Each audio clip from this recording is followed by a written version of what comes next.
Mais t'as un père. Oui. Ton père représente quoi pour toi? Mon père. Mon père représente.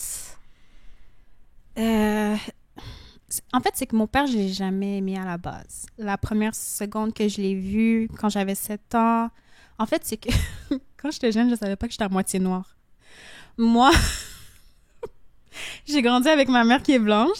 J'ai grandi avec mes frères et sœurs qui sont blancs. J'allais dans une école de personnes où il y avait juste un noir dans mon école, tu vois.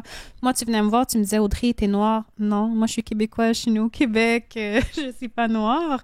Donc, je pense qu'avec un manque d'éducation, j'étais peut-être raciste quand j'étais jeune, je l'avoue. Donc, à la première fois que j'ai vu mon père, je pensais que mon père était blanc. Je l'ai vu, j'ai vu qu'il était pas blanc, j'ai été déçue. À ce moment-là, je voulais plus le voir. Moi, je me sens vraiment mal. Je voulais plus le voir. Il a quand même continué à venir me voir, mais il venait toujours avec des cadeaux. Fait que moi, j'ai eu l'impression qu'il essayait de m'acheter avec des cadeaux. Dès un jeune âge, j'ai eu cette impression-là. Donc, déjà là, ça marche pas. Moi, tu peux pas m'acheter avec des cadeaux. Ça, je suis pas matérialiste du tout.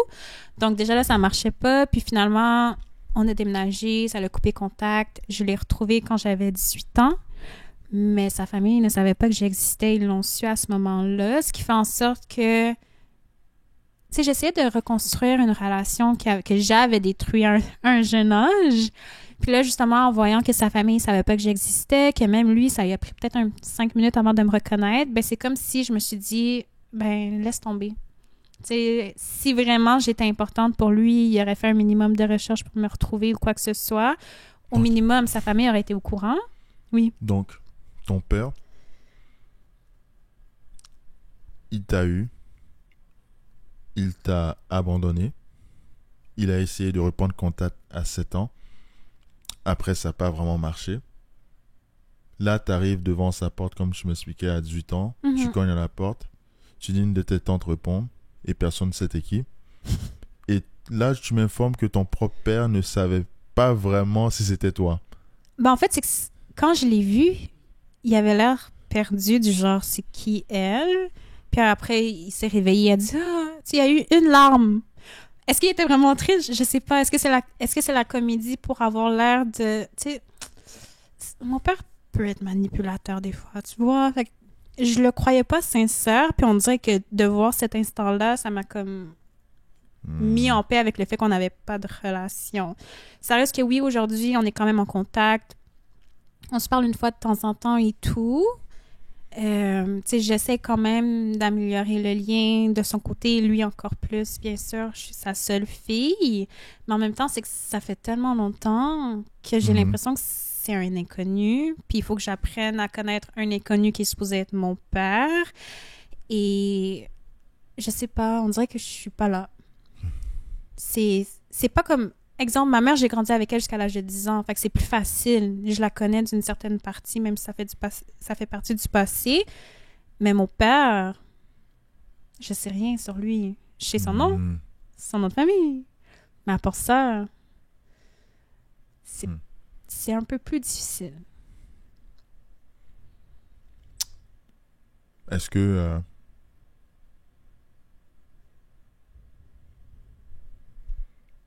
tu penses quoi de gens qui diraient que tu as eu deux parents médiocres? Je suis pas en accord. Je suis aucunement en accord. Ma mère, elle a grandi. Ma mère, elle a elle-même des traumatismes qui font en sorte que c'était plus difficile pour elle que d'autres personnes. Ma mère n'a pas reçu l'aide qu'elle avait besoin durant son adolescence. Ma mère n'a pas de diplôme. Tu vois, ma mère, sa vie, elle a vraiment, vraiment été difficile par rapport à... Je sais pas. Je sais pas parce que je sais pas son passé, mais je sais, connaissant ma mère qui fonce dans tout, je sais qu'elle a fait du mieux qu'elle pouvait.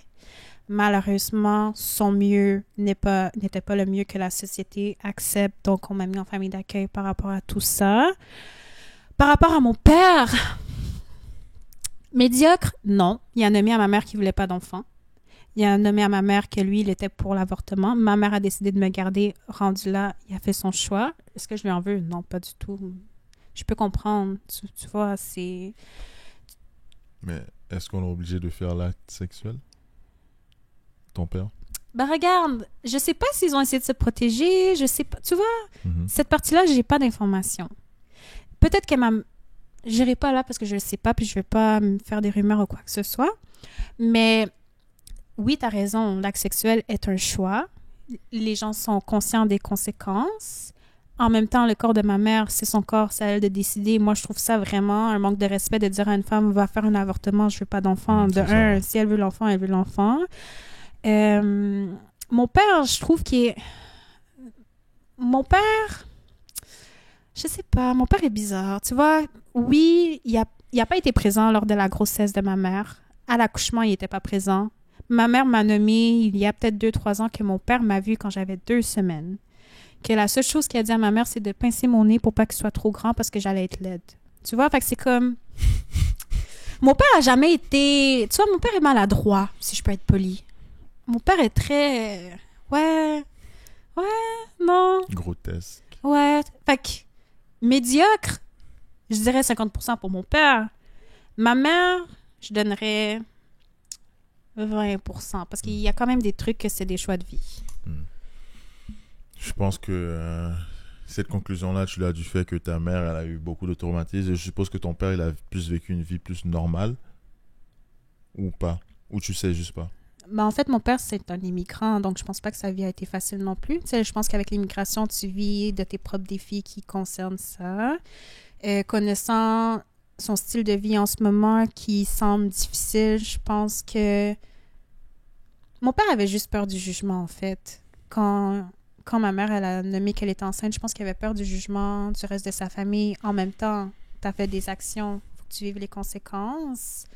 Fait que c'est comme si c'est plus difficile pour moi de pardonner à mon père, même si je lui en veux pas. Donc, ce qui fait en sorte que ben, créer une relation avec lui quand je sais tout ce parcours-là que ma mère a vécu avec lui, ben, je trouve ça un petit peu hypocrite de sa part. Tu me voulais pas au Mhm. début, mais là, tout d'un coup, tout va bien, Audrey, viens, on va Non, se créer une relation. non, Ouais, non, je trouve ça un peu hypocrite. non. Je viens juste de repenser à quelque chose, en fait. Je sais pas si c'était en ligne ou hors ligne, mais tu me disais que parfois, tu as eu des idées qui te donnaient envie de mettre fin à ta vie. Dans le sens que tu as eu l'impression que tu t'étais éteinte à partir de 12 ans, c'est-à-dire que tu n'étais plus quasiment personne à partir de 12 ans, tellement tu étais triste que parfois tu as eu envie de mettre fin à ta vie. Mhm. C'était comment? C'était pas facile. Je me rappelle justement, à mes 12 ans, je m'étranglais souvent avec des ceintures. Ouais, mais ouais. Je m'étranglais souvent avec des ceintures. Je me disais que si dans la vie on avait un bouton rouge pour arrêter notre vie, je pèserais dessus sans hésiter. Puis ça pendant des années jusqu'à mes 18 ans, là, que je pensais comme ça, que s'il y avait un bouton rouge, tu fais j'arrêterais de vivre. Je me suis déjà enfermée dans la salle de bain avec le plus gros couteau de la cuisine. J'ai fait plusieurs choses, tu vois. J'ai fait plusieurs choses parce que j'étais épuisée. C'est épuisant, en fait, de vivre des défis continuellement. T'as personne avec toi qui t'aide. Même les professionnels de l'école peuvent même pas t'aider parce qu'ils disent tout. Donc, en fait, il y avait personne avec qui je pouvais faire confiance. Mes amis, oublie, là. Au secondaire, tu parles de dépression, tout le monde rit, tu vois, c'est pas pris au sérieux. En fait, je me rappelle même à un moment donné, parce que moi, j'en parlais beaucoup. Moi, j'étais très ouverte à quel point j'avais besoin d'aide. J'en parlais très facilement. Puis je me rappelle, à un moment donné, on a justement eu une formation à l'école, au secondaire, une personne qui venait parler de la dépression. Puis en sortant de ce cours-là, ben j'ai des amis qui viennent me voir en riant. « Ah, Audrey, c'est vrai, ça te représente bien. » Tu sais, à quel point c'est maladroit. Donc, aussi d'entendre des gens te dire « Ben, va te tuer, rendu là. » Ça, c'était vraiment le plus difficile. Tu sais, je vais pas bien, tu me dis d'aller me tuer. C'est sûr que pour quelqu'un qui va pas bien mentalement, qui est pas stable, ben ouais, tu penses que j'ai pas essayé, tu penses que j'ai pas essayé, tu penses que c'est pas ce que je voudrais moi-même.